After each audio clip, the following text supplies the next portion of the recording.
স্লেবুল বা পদাংশ বা শব্দাংশ। স্লেবুল কাকে বলে? একটি ওয়ার্ডের যতটুকু অংশ একেবারে উচ্চারণ করা যায় তাকে স্লেবুল বলে। একটি ওয়ার্ডের যতটুকু অংশ একবারে উচ্চারণ করা যায় তাকে স্লেবুল বলে। স্লেবুল 4 প্রকারের: মনোস্লেবুল, ডাইস্লেবুল, ট্রাইস্লেবুল, পলিস্লেবুল। মনোস্লেবুল কাকে বলে?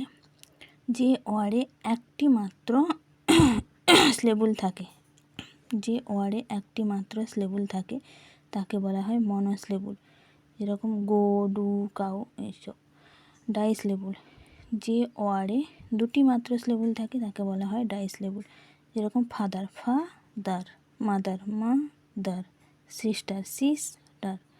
ট্রাইস্লেবুল, যে ওয়ার্ডে 3টি মাত্র স্লেবুল থাকে তাকে বলা হয় ট্রাইস্লেবুল, যেরকম education, education, condition, condition, position, position.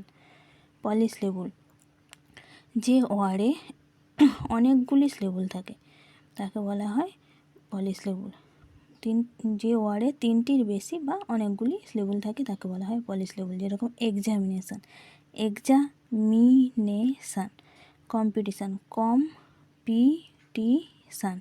Automobile, automobile. সবসময় মনে রাখতে হবে স্লেবুল ভাগ করার সময় মাঝখানে একটা করে ছোটো ছোটো হাইফেন দিতে হয়, যেরকম এক্সামিনেশানে যে এক্সা, তারপর একটা হাইফেন মি, আবার হাইফেন নে, আবার হাইফেন সান, এইভাবে ছোটো ছোটো করে একটা করে হাইফেন দিতে হয়।